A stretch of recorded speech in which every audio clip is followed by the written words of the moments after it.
Bien, heureux de vous rencontrer aujourd'hui dans mon petit village de Marais, 290 habitants, au bout de la circonscription, puisqu'on est juste aux limites du bassin minier, mais qui est sur un canton un ex-canton, celui de Chain, avec la ville principale qui est Pernes juste à côté, de 11 000 habitants. Donc, effectivement, l'autre bout de la circonscription, il y a des enjeux qui sont importants quand même.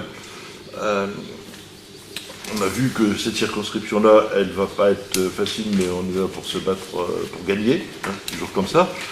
En même temps, on a ces enjeux à pointer, et donc notamment la bagarre qui a lieu en ce moment et pour laquelle nos deux candidats se sont investis, celle de l'action pour le maintien des lignes SNCF de Béthune-Saint-Paul et de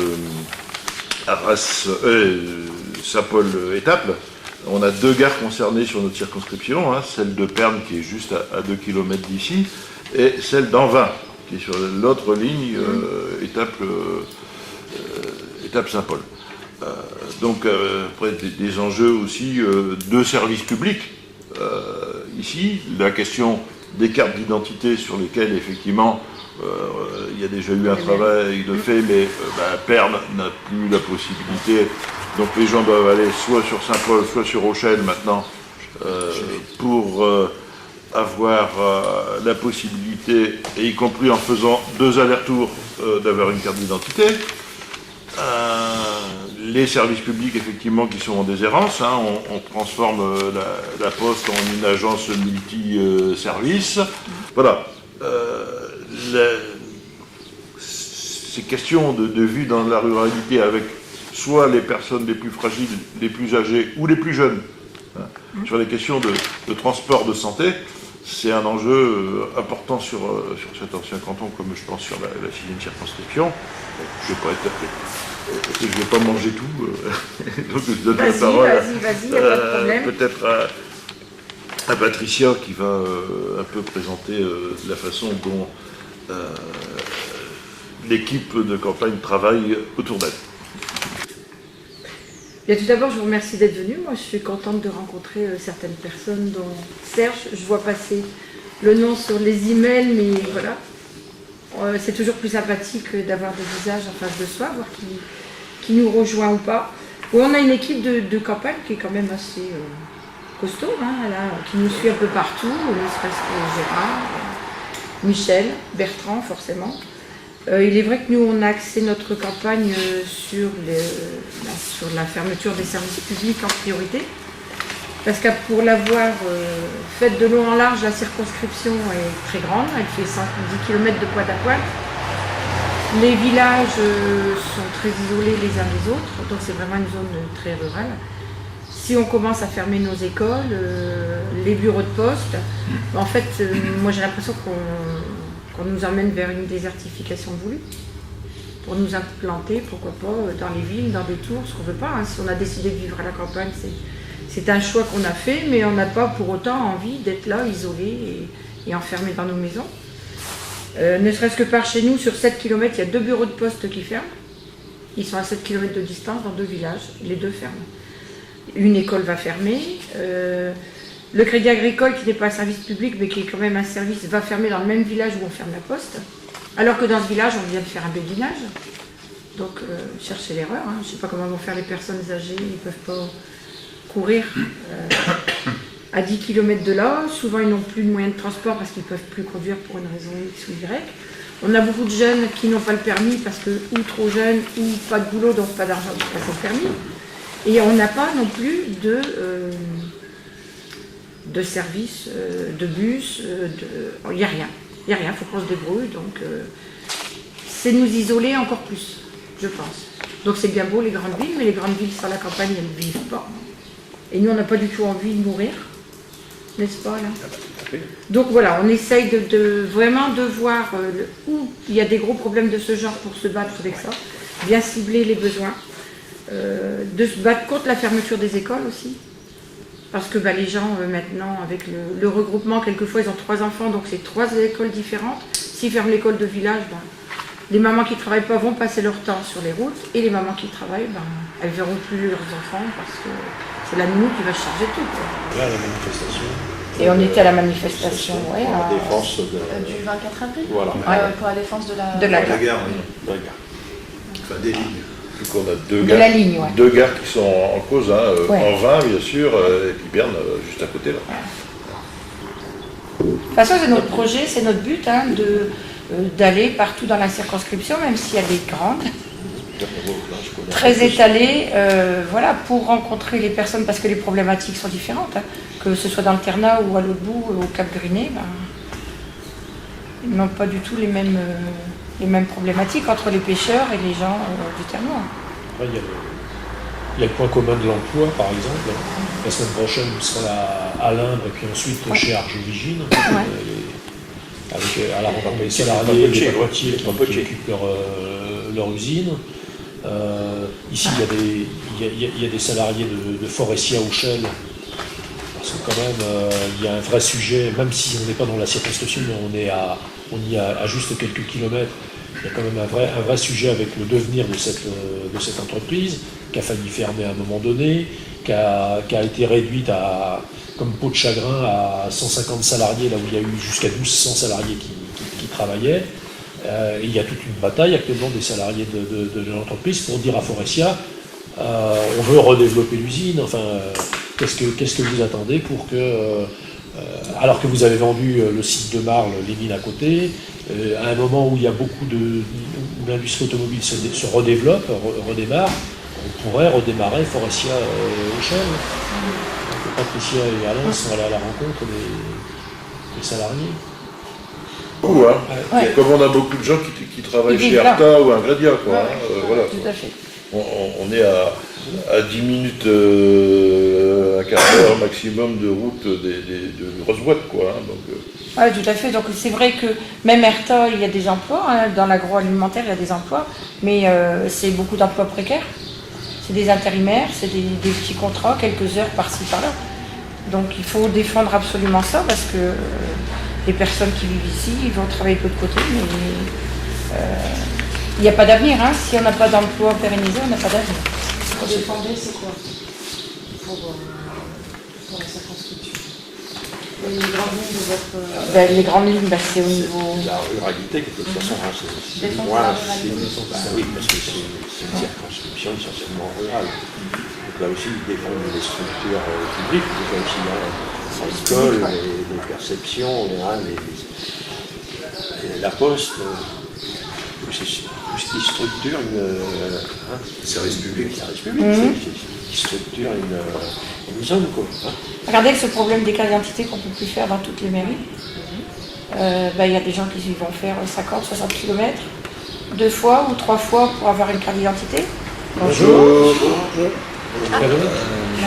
Très clair là-dessus, il y a des engagements Total de la SNCF alors qu'ils ont fait des études. Évoqué dans une campagne législative, parce que le député, il a une partie de son travail à Paris, effectivement, le rôle des députés, c'est de fabriquer les lois, mais les députés, ils sont aussi élus sur la base d'une circonscription, et donc aussi pour faire avancer des solutions aux problèmes que rencontrent les gens de la circonscription. Parce que quelquefois, on pourra avoir tendance à l'oublier quand on regarde les grands médias télévisés, où on voit les grands chefs qui se parachutent à tel endroit ou ailleurs, ou je ne sais trop quoi, et qui semblent complètement hors sol. Non, un député, quand même, il doit d'abord être du terrain, bien connaître les gens, bien connaître les problèmes, les vivre avec eux, pour pouvoir essayer de faire avancer des solutions. Mais qui dit maintien à domicile, dit médecin qui se déplace à domicile, dit infirmière qui se déplace à domicile pour faire les soins, les prises de sang, etc. Donc, Les infirmières, ça va encore, mais les médecins, c'est pire en pire. Surtout que le secteur de l'aide à domicile est en grand danger, parce que, y compris, il n'y a pas cette notion de service public, et donc le secteur associatif est très faible de ce côté-là, a beaucoup de fragilité, et y compris chez les personnels, et qui sont nombreux, de l'aide et du maintien à domicile qui ont subi ces conséquences, et aussi, bien sûr, les patients, quoi. Et donc là, nous, on est, avec notre sénateur, notamment Dominique Watras, sur un travail qui est de retravailler l'ensemble des choses pour que ce soit un service public départementalisé, mais pas seulement sur la question du financement. C'est-à-dire que, alors bien sûr le financement, mais aussi sur les règles de fonctionnement et je veux dire qui est réellement une appropriation dans le secteur public, y compris dans l'insécurité sociale, quoi, hein, puisque c'est la députée sortante n'a pas été sans. Oui, Brigitte Bourguignon, c'est beaucoup. Elle s'est engagée. Elle s'est engagée, y compris en allant à l'université. Après, la question de fond, quand même, c'est une question législative, c'est celle du numerus clausus.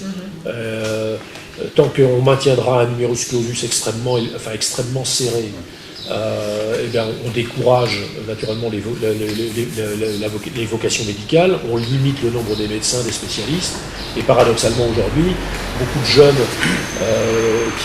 qui ne passent pas le barrage du numerus clausus de la première année, ils vont faire leurs études en Roumanie ou ailleurs.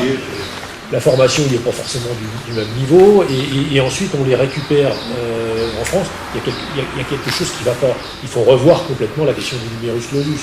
D'ailleurs, le candidat à la présidentielle qu'on a soutenu, Jean-Luc Mélenchon, et ça on partage avec lui, cette idée, propose effectivement qu'on abandonne, qu'on revoie complètement la question du numerus clausus, et y compris qu'on accompagne des jeunes, peut-être de milieux populaires, qui veulent être médecins, par tout un système de bourses, en leur disant, ben voilà, on vous finance vos études, mais vous avez en contrepartie un engagement vis-à-vis de l'État, et donc c'est l'État qui vous proposera un certain nombre vous aurez le choix entre un certain nombre de choix effectués, mais on vous proposera des zones d'installation en priorité.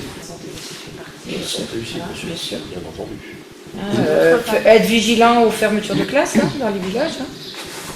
Il y a encore peu de temps, on était sur un petit village qui s'appelle Boursin où la classe doit fermer en septembre. On a déjà fait des actions, mais comme on va changer de gouvernement maintenant, on va recommencer avec le nouveau gouvernement. Les gens sont venus s'installer dans ce village. C'est l'école ou c'est une classe? C'est l'école parce qu'en fait c'est une classe unique. C'est une classe unique. Mais les jeunes couples qui sont venus s'installer là, ils sont venus s'installer là parce qu'il y a aussi cette école-là. Parce que c'est une classe unique, ils disent que ils ont le temps de s'occuper de leurs enfants apprennent bien, ils font beaucoup plus de choses au TAP ou à l'extérieur que dans les villes. Donc c'était un choix, alors maintenant on leur retire ce choix. Après, avec les regroupements, le changement des écoles, il y a des familles où elles vont devoir aller dans 3 lieux différents, parce qu'un tel va à tel établissement, l'autre, ça sera 3 villes ou 3 villages différents, donc toujours sur les routes. On dirait justement vers des RPC aussi. Et là, c'est facile sur le papier, mais quand vous habitez à la campagne, que vous avez même 7 km de distance, quand c'est des toutes petites routes, que ça n'arrête pas de zigzaguer, que ça monte un peu, il gèle, il neige, vous ne passez pas. Vous ne passez pas, donc c'est bien beau, oui, sur le papier, c'est très bien, mais sur le terrain, techniquement, c'est pas forcément faisable. Mais il y a le bureau de poste qui a fermé, on a perdu les cartes, on perd les cartes d'identité. C'est comme tu le disais tout à l'heure, l'agence bancaire qui ferme également. Enfin, tout ferme, quoi. Et qu'est-ce qui reste encore ? Il reste quelquefois le clocher de l'église et la mairie. Même l'église, elle n'est pas ouverte tous les dimanches. Elle n'est pas ouverte tous les dimanches parce qu'il n'y a plus de curé. Et demain, c'est la mairie qui va fermer. Avec le regroupement des communes. Avec le regroupement des communes. Puis on lui retire de plus en plus d'activités. Sans voir tout en noir, c'est quand même deux conceptions un peu de la vie qui s'opposent. Si Alain et puis Patricia, ils sont les candidats de l'humain d'abord, c'est parce qu'on pense, nous, que, comment dirais-je, faire des économies, oui, il faut bien gérer l'argent public, mais il faut d'abord le gérer pour, comment dirais-je, satisfaire les besoins des gens. Satisfaire les besoins sociaux. Donc, si on n'atteint pas 5% des exprimés à une élection, eh ben, on n'est pas remboursé de ses frais de campagne, qu'un minimum c'est 4-5 000 euros, simplement pour les bulletins de vote, la profession de foi et puis la fiche officielle. Si vous voulez faire un petit début de campagne, vous doublez la mise. Et ces gens-là, j'ai bien compris, la France Insoumise leur dit empruntez, vous faites des emprunts personnels, et puis voilà, puis après, tout le monde est dans la nature. Donc ils ont ce premier souci. Le deuxième souci qu'ils ont, c'est qu'il y a la loi sur la parité qui porte sur les titulaires. Oui. Et pour l'instant, ils ont déclaré 6 ou 7 candidats dans le Pas-de-Calais, il n'y a que des hommes. Donc ça leur pose un certain nombre de soucis. Et la loi a été renforcée sur les amendes que doivent payer les formations politiques qui ne respectent pas la loi sur la parité. Et 120 000 euros d'amende par tranche de 100 000 voix. Enfin, il y a un système comme ça. Enfin, 100 000 électeurs, donc ça coûte extrêmement cher. Et donc actuellement, voilà, ils sont bloqués, il leur faut des femmes. Ils avaient des hommes partout, il y avait des hommes dans les 12 circonscriptions, et maintenant il faut qu'ils trouvent des femmes. Donc il y a appel à candidature, dans les 15 jours, il faut qu'ils se dépêchent, parce que dépôt des candidatures le 15 et arrêt le 19. Il faut qu'ils se dépêchent, et ils ont absolument besoin d'en trouver, parce que s'ils n'en trouvaient pas, et s'ils se trouvaient dans cette même situation partout en France, il faudrait qu'ils retirent un certain nombre de bonhommes, parce qu'autrement ça va leur coûter une fortune. En fait, sur le terrain, il n'existe pas, quoi. Il faut le dire, je veux dire, on ne les connaît pas. Mais, bon, voilà, et les gens ne les connaissent pas non plus, quoi. Donc, je veux dire, c'est une construction... C'est un mouvement très médiatisé, mais c'est vrai voilà, que c'est une construction médiatique, quoi. Bon. C'est le leader est charismatique, d'ailleurs on l'a appelé à voter pour lui, au présidentiel, Jean-Luc Mélenchon, mais derrière il n'y a pas d'orga. Et maintenant son objectif, c'est visiblement d'essayer de créer une organisation à partir des élections législatives. Donc on a une organisation et notre objectif c'est davantage de prendre en charge les préoccupations des gens. On ne dit pas demain élu je ferai ceci, on dit déjà nous, candidats, on fait déjà cela. Quoi. Ouais. Oui, parce qu'on est déjà dans l'action. Avant d'être candidat. Avec les gens, il y a un avant, il y a un pendant, il y a un après. Ouais. De toute façon, c'est une constante chez nous. Oui, c'est pas d'aujourd'hui. Et la deuxième, c'est pas seulement au moment des élections. La deuxième constante, on n'en parle pas forcément. c'est la lutte contre le Front National, parce que ça nous semble une aberration quand même, et puis c'est une tâche un peu quand même que le Pas-de-Calais avec l'Aisne soient les deux départements qui Marine Le Pen à un tel niveau. Au vu des résultats du deuxième tour des élections présidentielles, on peut demain avoir 6 députés sur 12 Front National dans le Pas-de-Calais. Alors est-ce qu'on laisse faire ça ou pas? Et nous on estime qu'il y a quelque part une escroquerie de la part du Front National. On défend le peuple, on est du peuple, etc. Mon œil, c'est pas très sérieux, et on a pris, nous, très clairement position pour barrer la route au FN. Il a été arrêté au niveau national à l'élection présidentielle, pas dans le Pas-de-Calais d'ailleurs, quand même, il est quand même majoritaire. Et demain, avec les élections législatives, il s'agit là aussi de le freiner, de faire comprendre à des électeurs pour la colère noire, que la colère noire, elle est mauvaise conseillère. Par contre, on peut avoir une bonne colère rouge. Une bonne colère rouge, tout à fait. On prend des couleurs, on n'est pas content, on le dit, on essaye. Mais une colère qui puisse avoir un débouché, qui serve à quelque chose. Pas une colère pour une colère. Pas une colère de gamin qui dit j'ai perdu mon boulot. Enfin, ça, on peut la comprendre, la colère. Et moi, les gens, la moitié des gens qui votent FN, sur le fond, je peux comprendre leur colère. Alors, on la comprend, leur colère. Après, l'usage de cette colère, ça sert à rien. Ça ne débouche sur rien.